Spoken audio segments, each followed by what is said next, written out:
중국의 전국책이라고 하는 책에 지초북행이라고 하는 그런 말이 나옵니다. 지초북행. 이것은 어떤 의미냐면 방향이 잘못되면 달릴수록 멀어진다, 이런 뜻입니다. 방향이 잘못되면 달리면 달릴수록 멀어진다. 이 이야기가, 이 지초북행이라고 하는 말이 나오게 된 배경에는 위나라 해왕이 조나라의 수도인 한단이라고 하는 그 지역을 군사력으로, 무력으로 점령하기 위해서 그 힘으로 군대를 파견하려 했습니다. 그리고 그 왕의 위엄과 자기의 어떤 이름을 세상 가운데 드러내기를 원했습니다. 그런데 이 위나라 해왕에게는 아주 충신인 신하가 한 명 있었는데, 그 신하가 계양이라고 하는 신하입니다. 이 계양이 그 이야기를 어떤 여행을 하는 중에 그 이야기를 듣게 됩니다. 왕이 조나라 한단을 치려 한다. 그래서 급하게 이 계양이 왕에게 돌아왔습니다. 왜냐하면 그건 잘못된 일이었기 때문이죠. 그러면서 하나의 이야기를 왕에게 들려줍니다. 어떤 이야기냐면 이렇게 말합니다. 임금님, 왕이시여, 제가 여행하는 중에 어떤 사람을 한 명 만났습니다. 어떤 말을 끌고 여행을 하는 사람을 만났는데, 그 사람이 어디로 가냐 물어보니까 그 사람이 초나라로 가려고 한다라고 말했습니다. 그런데 제가 물었습니다. 초나라로 가려 하는데 왜 북쪽을 가십니까? 이쪽을 가면 초나라로 못 갑니다. 그러자 이 여행자가 이렇게 말합니다. 내게는 아주 훈련이 잘 된 건장한 말들이 있습니다. 그러니 문제 없습니다. 그러는 거예요. 그러자 계양이 이렇게 말합니다. 아니, 아무리 좋은 말이 있어도 그 방향으로 가면 초나라하고는 반대입니다. 그러자 하는 말이 또 뭐라 그러냐면요, 내게는 여비도 아주 넉넉합니다. 여행 자금도 충분합니다. 그래서 이 계양이 그렇게 말해요. 아무리 여행 자금이 많아도 그쪽 방향으로 가면 초나라 못 갑니다. 그러니까 또 이래요. 제게는 아주 훌륭한 마부도 있습니다. 아무리 훌륭한 마부가 있어도 그 방향으로 가면 초나라는 못 갑니다. 그래서 이 이야기를 하면서 지금 이 위나라의 해왕이 지금 자기의 명성과 위대함을 나타내려고 지금 조나라 한단을 치려 하지만 그 길로 갔다가는 도리어 실패하고 만다라고 하는 그 이야기를 이 계양이 임금에게 던져준 것입니다. 그 사람, 여행을 하는 그 사람의 말이 사실이라면 사실 그렇죠. 아무리 말이 훌륭하고 튼튼해도, 아무리 여비가 두둑해도, 마부가 훌륭한 마부여도 방향이 달라요. 방향이 그쪽이 아니에요. 그러면 말이 힘이 셀수록 더 멀어질 겁니다. 여비가 많으면 아마 더 멀리 떠날 수도 있습니다. 애쓰고 노력하지만 방향이 잘못되면 결코 그 목적지에 다다를 수 없다라고 하는 것을 이 지초북행이라고 하는 말로 그렇게 말하고 있는 것이죠. 세상 사람들에게 저마다 다 목적이 있는 것 같습니다. 살아가는데 우리가 다 목적이 있죠. 대부분의 사람, 이 땅에 살아가는 사람들은 자기 만족과 행복이라고 하는 목적을 가지고 있습니다. 무엇이 나를 행복하게 해주고 나를 만족스럽게 할까? 그것이 돈이나 어떤 관계나 어떤 높은 지위나 그런 것들이 나를 행복해 하고 나를 만족시켜 줄 것이라고 여기고 그것을 향해서 달려갑니다.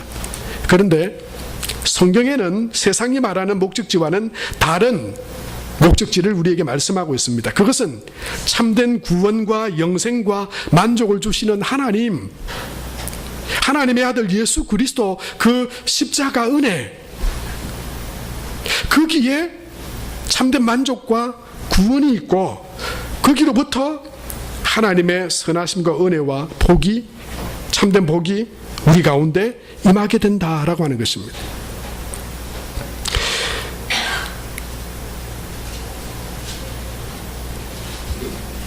이런 말이 있습니다. 삶은 속도보다 방향이다. 속도보다 중요한 것은 방향이다라고 하는 말이 있습니다. 방향이 우리의 삶을 결정합니다. 우리가 지금 뭘 추구하고 있느냐? 예? 내 인생의 목적이 뭐냐? 그거 곧 다 드러납니다. 랜디 알콘이라고 하는 그런 저자이고 또 목회자인 분이 있습니다. 이 랜디 알콘이 지은 책 중에 천국 안내서, 또 돈, 소유, 영원 이런 책들이 있는데요. 그 책에서 이 랜디 알콘은 후회 없는 인생이라고 하는 짤막한 글을 소개를 합니다. 여러분 한번 잘 들어보시기 바랍니다. 아마 공감하실 거예요. 죽은 뒤 5분이 지나면 우리가 어떻게 살았어야 했는지 정확하게 알게 될 것이다. 그렇게 말했어요. 우리가 죽은 지 5분 뒤면 내가 살아있을 때 무엇을 했어야 했는지, 어떻게 살았어야 했는지 5분 뒤면 다 알게 될 것이다. 그렇게 말했어요. 여러분, 우리는 매일 선택합니다. 어떤 목적을 가지고, 어떤 목적지를 가지고 우리는 선택을 합니다. 오늘 그녀에게 데이트 신청을 해야 되나? 어떤 대학에 가야 하지? 내가 이래서 힘든 부분을 그에게 말해야 되나? 이런 사소한 선택과 질문들에서부터 아주 중요한 일에 이르기까지 우리는 선택하고 또 결정하며 살아갑니다. 그런데요, 그 많은 것들, 선택들이 조금만 지나보면 그게 후회스러웠는지, 그 선택이 좋았는지 나빴는지를 곧 알게 됩니다. 무엇을 했어야 했는지 정확하게 보이는 경우가 조금 뒤에 보면 나타납니다. 그 사람과의 관계는 맺지 말았어야 했다, 이런 후회를 하기도 합니다. 차를 덜컥 샀는데 조금 지나 보니까 또 다른 좋은 것들이 생겨나서 기다렸다가 저 차를 샀어야 했는데, 이런 후회나 선택을 하기도 하죠.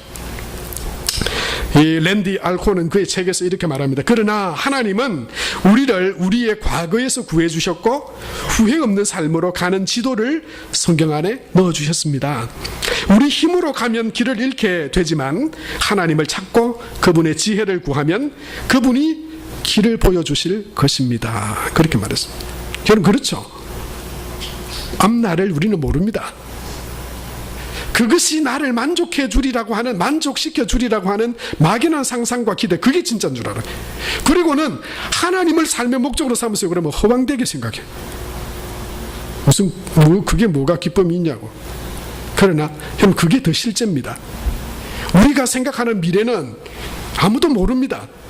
돈이 있다고 행복하지 않습니다. 관계가 만족하다고 우리 삶이 행복하지 않습니다. 잠깐 그것들이 주는 기쁨은 있지만 그것이 우리의 삶을, 우리가 삶의 목적으로 삼고 살아갈 것은 아니라고 하는 것이죠. 여러분, 그래서 중요합니다. 5분 뒤면 깨닫게 됩니다. 그러니까 지금 살아있는 우리가 뭘 선택하고 어떤 방향으로 가는가, 그것이 곧 우리 인생을 결정합니다. 지금 내가 무엇을 선택하고 어떤 방향으로 가는가가 우리 인생을 결정해버립니다. 오늘 성경에 나오는 이 아브라함과 롯의 인생을 여러분 주목해서 보십시오. 그들이 무엇을 선택했고 그들의 삶의 방향이 그들의 미래를 어떻게 열어갔는지, 어떻게 변했는지를 여러분 주위에서 잘 봐야 합니다. 먼저 우리는 롯이라고 하는 사람의 인생을 볼 수 있습니다. 아브라함은 롯과 함께 거부가 되었습니다. 갈대 우르에서 떠나서 하나님이 그들을 거부가 되게 해주셨습니다. 이제 더 이상 같이 한 곳에서 가축을 먹이고 살아갈 수 없을 정도로 거부가 되었습니다. 이제 헤어져야 됐습니다. 아브라함은 롯에게 먼저 네가 택하라고 그렇게 말합니다. 그러자 롯은 10절에 보면 이렇게 말씀하고 있죠. 우리 10절을 다 같이 한번 읽겠습니다. 시작. 이에 롯이 눈을 들어 요단 지역을 바라본즉 소알까지 온 땅에 물이 넉넉하니 여호와께서 소돔과 고모라를 멸하시기 전이었으므로 여호와의 동산 같고 애굽 땅과 같았더라. 여러분, 여기서 여러분 주목해서 보십시오. 눈을 들어 요단 지역을 바라봤습니다. 그 땅은 자기가 다 알아요. 가축을 먹이고 살아가기에 어디가 제일 좋은지 다 압니다. 경험도 있습니다. 조사하고 살펴봤습니다. 네, 그 땅이에요. 그 땅에는 물이 넉넉했습니다. 마치 여호와의 동산 같고 이렇게 표현될 정도로 그 땅은 거기로 가면 실패하지 않고 그 땅으로 가면 만족하리라고 하는 기대를 가지고 방향을 그쪽을 향했습니다. 그런데 여러분, 그래서 11절에 보면 그러므로 롯이 요단 온 지역을 택하고 동으로 옮기니 그들이 서로 떠났습니다. 그런데 여호와의 동산 같게 보였고, 그리고 아주 객관적으로 그가 살펴봤고 그렇게 진단해서 따라간 방향이었어요. 그런데 그곳이 어디였습니까? 소돔 땅이었습니다. 여러분, 하나님이 우리에게 주신 지혜를 잘 활용해야 됩니다. 우리에게 주신 경험 중요합니다. 그러나 그것이 내 경험과 지식이 방향이 되면 그건 롯골 나는 거예요. 아무리 그것이 99% 틀림없는 거라 하더라도 그 1%를 우리는 몰라요. 그 땅에 하늘에서 불이 쏟아져서 그 성이 망하게 될 줄 롯이 어떻게 알았겠습니까?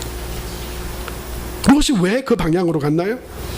그의 삶의 방향이 자기의 지식과 경험과 판단이었기 때문입니다. 눈에 보이는 것으로 근거를 삼았기 때문입니다. 여러분, 세상에 그렇게 살아가는 사람들이 너무나 많습니다. 지금도 대부분의 사람들이 그렇게 인생을 살아갑니다. 돈, 눈에 보이는 것, 경험, 이 땅의 만족과 행복을 주리라고 생각되는 그것, 여러분, 그것은 잠깐입니다. 잠깐 줄 수 있어요. 그러나 그것이 우리의 영원한 생명과 그리고 영원한 복, 진정한 만족을 여러분 제공해 주지는 못합니다. 롯이 향한 그 방향은 소돔을 향한 방향이었습니다. 그런데 아브라함은요, 미련할 만치 머물러 있었습니다. 그는 아브라함 때문에 조카가 거부가 됐잖아요. 그러니까 이제는 이 삼촌으로서 그렇게 말할 수 있잖아요. 내가 좋은 것을 택할 테니 너는 이제 알아서 네 갈 길을 가라, 말할 수 있습니다. 그런데 아브라함은 조카 롯에게 우선권을 주고 선택권을 주고 자기는 그냥 바보 어리석은 그런 모습처럼 그냥 머물러 있습니다. 아무것도 하지 않습니다. 그런데 그가 아무것도 하고 있지 않는 것이 아니었어요. 그의 방향이 어디인지를 우리가 봐야 됩니다. 오늘 13장 4절에 보면 이렇게 말씀을 하고 있어요. 그가 처음으로 제단을 쌓은 곳이라. 그가 거기서 여호와의 이름을 불렀더라. 예, 그렇게 말하고 있습니다. 아브라함이 향한 방향은 하나님이었습니다. 그는 아무것도 선택하고 있지 않고 선택권을 다 롯에게 주었지만, 그냥 그곳에 머물러 있지만 그의 인생의 방향은 하나님을 향하고 있었습니다. 그래서 가는 곳마다 제단을 쌓았습니다. 하나님께 물었습니다. 하나님, 내가 볼 때 이런데요, 제가 어디로 가야 합니까? 어떤 결정을 내려야 됩니까? 무엇을 선택해야 됩니까? 그는 여호와의 이름을 부르며 제단을 쌓았습니다. 오늘 말씀 18절에도 보면 이렇게 말씀하고 있죠. 우리 같이 한번 읽겠습니다. 시작. 이에 아브라함이 장막을 옮겨 헤브론에 있는 마므레 상수리 수풀에 이르러 거주하며 거기서 여호와를 위하여 제단을 쌓았더라. 그는 제단을 쌓았습니다. 하나님을 향했습니다. 하나님이 인도하시고 하나님이 원하시는 그 방향을 그는 알기 원했습니다. 하나님은 그에게 나타나셔서 복을 주시며 말씀하셨습니다. 눈을 들어 동서남북을 보라. 하나님을 향하고 있는 그에게 하나님은 내가 선택하고 내가 내 지식으로 경험으로 판단한 그것이 아니라 하나님을 향해 방향 맞추어진 아브라함에게 하나님께서 복을 주시겠다고 말씀하셨습니다. 사랑하는 성도 여러분, 저는 이것을 믿습니다. 하나님을 향해 방향 맞추는 그 방향이 저와 여러분의 삶에 가장 복된 삶입니다. 세상에 아무리 돈이 많고 세상의 것들을 많이 소유했다 하더라도 하나님을 향한 방향이 진정한 생명과 구원과 복된 방향입니다. 사도 바울은 인생을 경주에 비유하면서 방향이 잘못된 가운데 경주하고 있는 사람들에 대한 안타까운 마음으로 빌립보서 3장 18절에서 19절에 보면 이렇게 말씀하고 있습니다. 내가 여러 번 너희에게 말하였거니와 이제도 눈물을 흘리며 말하노니, 눈물을 흘리며 간절하게, 그 방향이 아닙니다. 예? 그 방향이 아니에요. 바울이 그렇게 말했다고 하는 거예요. 여러 사람들이 그리스도의 십자가의 원수로 행한다, 그렇게 말했어요. 그것을 어떻게 설명하고 있냐면 19절에 보면 그들의 마침은 멸망이요 그들의 신은 배요 그 영광은 그들의 부끄러움에 있고 땅의 일을 생각하는지라. 여러분, 우리의 관심이, 우리의 목적이, 행복이 이 땅에, 내 배에, 그것을 바라보고 그 방향으로 나가면 마침이 뭐라고 그랬나요? 멸망이에요, 멸망. 그것은 우리가 목적으로 삼을 목적지가 아닙니다. 바울은 빌립보서에 우리가 붙들 목적지와 방향이 있다고 말하는데요, 14절에 보면 이렇게 말하죠. 표대를 향하여 그리스도 예수 안에서 하나님이 위에서 부르신 부름의 상을 위하여 달려가노라. 진정한 구원과 생명과 복은 표대이신 예수 그리스도 안에 있습니다. 여러분, 이 믿음으로 예수님을 인생의 목적으로 삼고 달려갔다고 하는 거예요. 20절에 빌립보서 3장 20절에 이렇게 말씀하고 있죠. 저와 여러분의 믿음의 고백이 되시길 바랍니다. 다 같이 읽겠습니다. 시작. 그러나 우리의 시민권은 하늘에 있는지라. 20절에 보면 그렇게 기록되어 있어요. 우리의 시민권은 하늘에 있는지라. 거기로부터 구원하는 자 곧 주 예수 그리스도를 기다리노니, 그렇게 말씀했어요. 여러분, 저와 여러분의 시민권이, 목적지가 어디입니까? 이 땅입니까? 아니면은 하늘입니까? 여러분, 우리의 시민권은 하늘에 있다. 우리가 바라보아야 할 인생의 목적, 참된 만족과 구원과 행복을 주시는 그분은 바로 나의 경험도, 돈도, 성공도, 그 어떤 것도 아니라 바로 하나님 안에 있다. 여러분, 이런 믿음으로 방향을 확실하게 정하시고 달려가는 저와 여러분 되시길 바랍니다. 여러분, 방향을 정확하게 정하세요.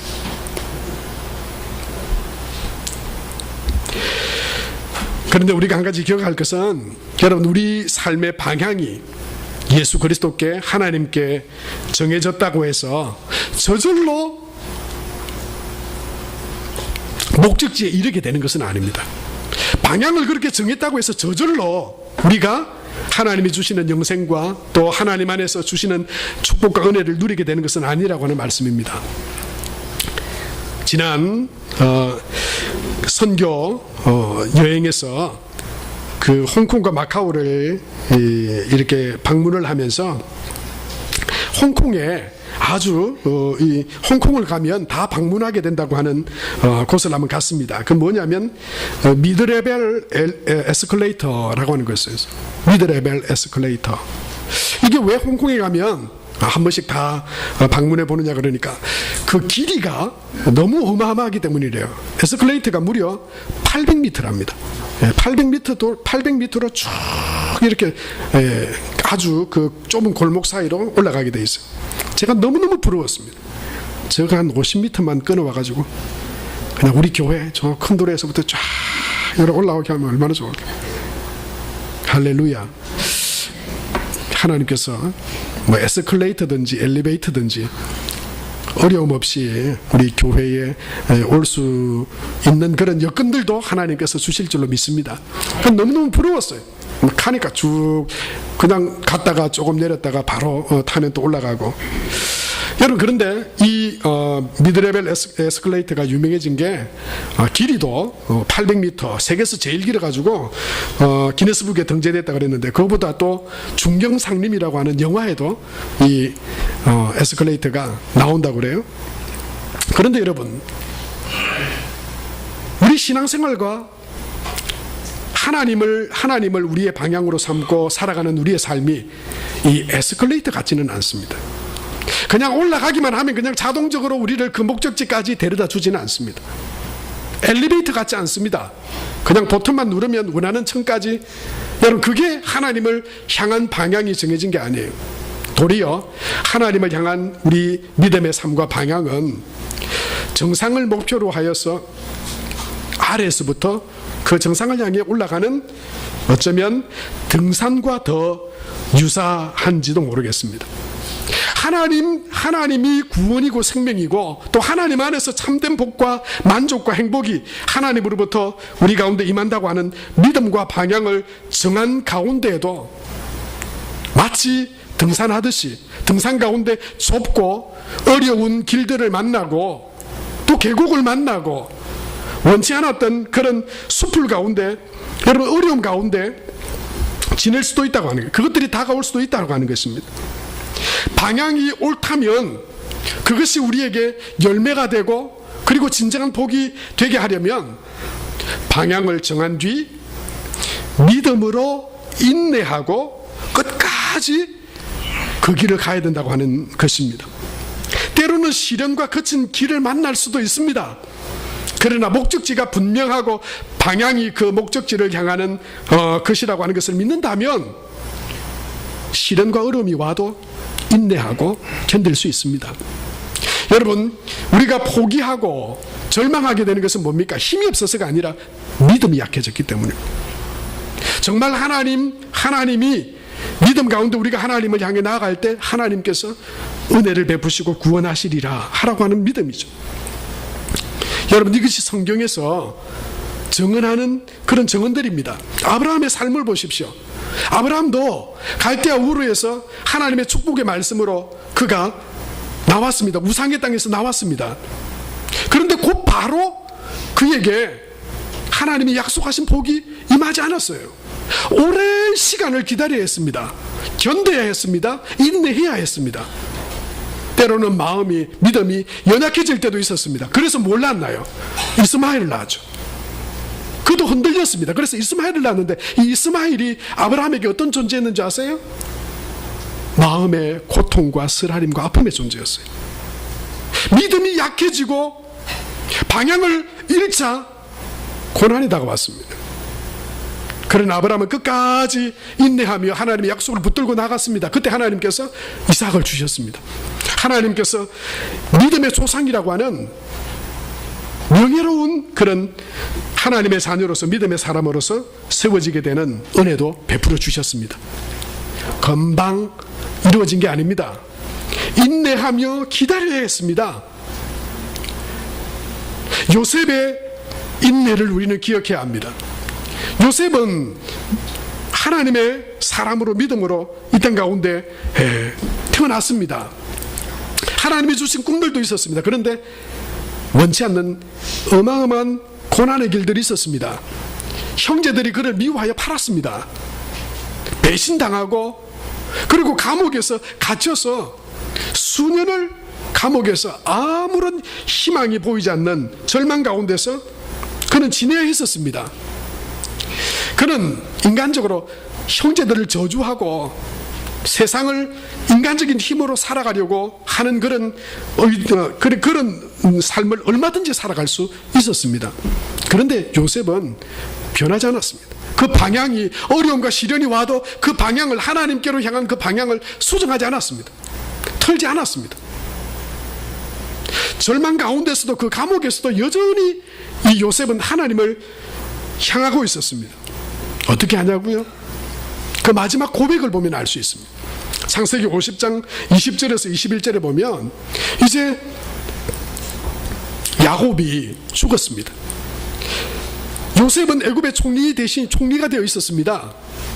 그 형들에게 얼마든지 보복하고 원망하고 책망하고 나무랄 수 있었습니다. 그런데 요셉은 한마디도 원망이나 형제들을 향한 불평이나 그들에게 자기가 받은 고통을 물려주려고 하지 않았습니다. 도리어 그는 20절에 보면 이렇게 고백하고 있습니다. 우리 20절 다 같이 한번 읽겠습니다. 시작.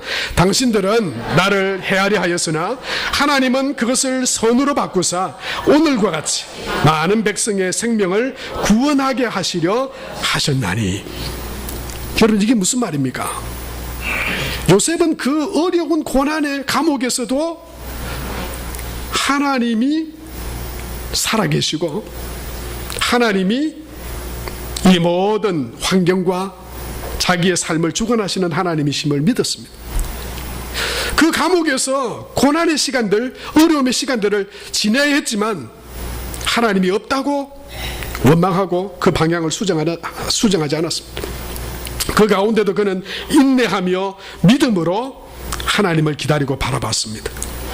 하나님은 그를 절망과 고난 가운데 감옥에서 죽어 썩도록 놔두지 않았습니다. 하나님은 그를 그 감옥에서 건져내 주셨습니다. 하나님의 때에 그를 세워주셨습니다. 그래서 가족들뿐만 아니라 그 민족들뿐만 아니라 애굽의 백성들까지도 먹이고 살리는 통로로 하나님께서 사용해 주셨습니다. 사랑하는 성도 여러분, 하나님을 향한 방향은 복된 길입니다. 그러나 지금도 하나님을 향하고 있는데 하나님 왜 이런 고난과 시련을 주십니까? 왜? 하나님의 은혜와 복된 길들이 내게는 보이지 않습니까? 여러분, 때로는 우리의 마음이 연약해지고 우리 가운데 마음의 절망과 그런 원망들의 마음이 생기려 할 때 하나님께서 주신 믿음의 삶의 결말들을 저와 여러분이 기억하고 바라볼 수 있게 되길 바랍니다. 인내하며 믿음으로 하나님 앞에 나아가야 될 때임을 우리가 믿고 그 방향을 수정하지 않고 인내하며 믿음으로 하나님 앞에 더 가까이 나아가는 그런 저와 여러분의 복된 믿음의 삶이 되시길 바랍니다. 여러분, 우리는 예수님의 인내를 기억해야 합니다. 예수님이 얼마나 답답하셨을까요? 3년 동안을 제자들과 함께 먹으며 지냈는데 못 알아들어요. 도무지 못 알아들어요. 그렇게 하나님의 놀라운 기적과 능력을 봤는데도 생각하는 것은 전부 땅이에요. 누가 높아지나, 누가 더 가지게 되나. 그런데 예수님은요, 책망하지 않으셨어요. 예수님은 그들을 자격 없다 너희들은 자격될 자격 하나도 없다, 다 가라, 내가 새로 다시 모집한다, 그렇게 하지도 않았어요. 그 제자들을, 어리석고 그 무지한 제자들을 끝까지 참으셨어요. 인내하셨어요. 요한복음 13장 1절에는 이렇게 말씀하고 있어요. 유월절 전에 예수께서 자기가 세상을 떠나 아버지께로 돌아가실 때가 이런 줄 아시고 세상에 있는 사람들을 사랑하시되 어떻게 했다고요? 끝까지 사랑하시니. 예수님의 그 끝까지 사랑하시고 인내하심이 지금 저의 결론입니다. 제가 지금 여기에, 여러분이 지금 여기에 있을 수 있는 이유가 뭡니까? 근거가 뭡니까? 저와 여러분이 뭐 좀 자격을 얻었어요? 우리가 뭐 좀 대단했어요? 그럴 만한 자격이 있었어요? 천만의 말씀. 하나님의 인내하심. 예수님이 참으시기 때문에 언젠가 되겠지. 그리고 깨닫고 세워질 때가 있을 거야. 예수님의 그 인내가 여러분 우리에게 구원이 됐고, 예수님의 그 인내를 통해서 하나님의 구원의 역사가 나타나고 있습니다. 사랑하는 성도 여러분, 저와 여러분의 삶 가운데도 하나님을 향한 믿음의 방향, 그 방향을 잘 정하시기 바랍니다.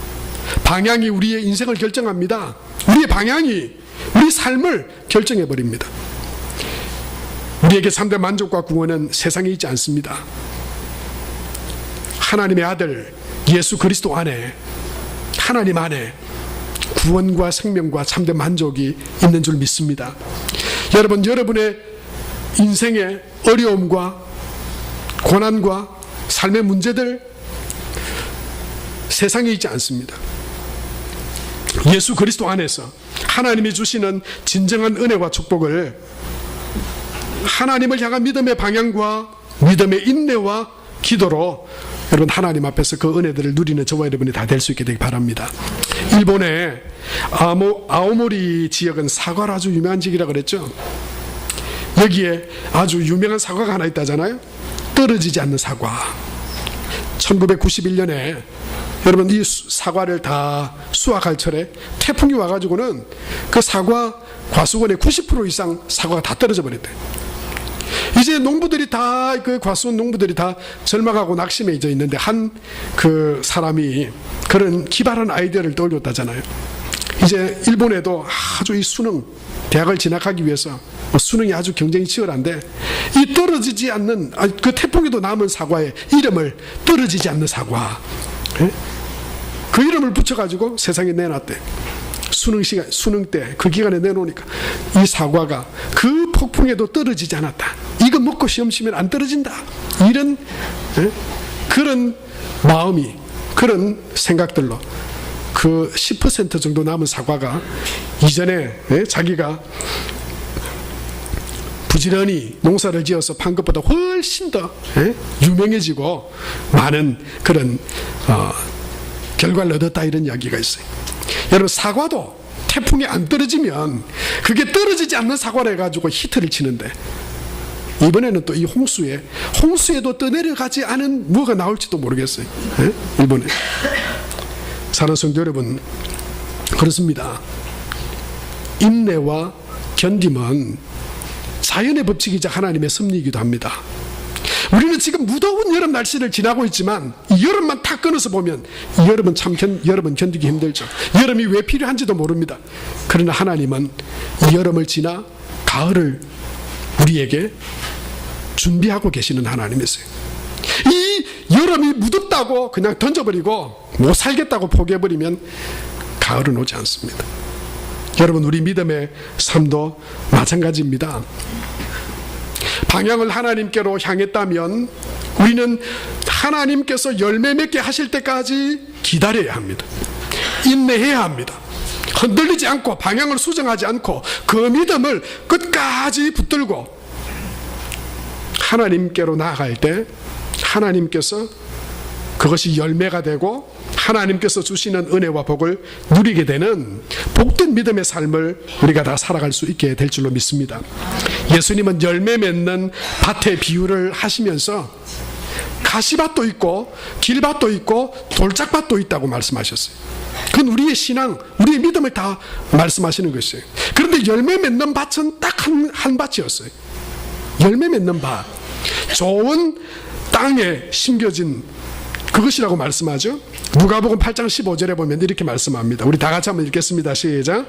좋은 땅에 있다는 것은 착하고 좋은 마음으로 말씀을 듣고 지키어 인내로 결실하는 자니라. 여러분, 여기서 인내로 결실하는 자다.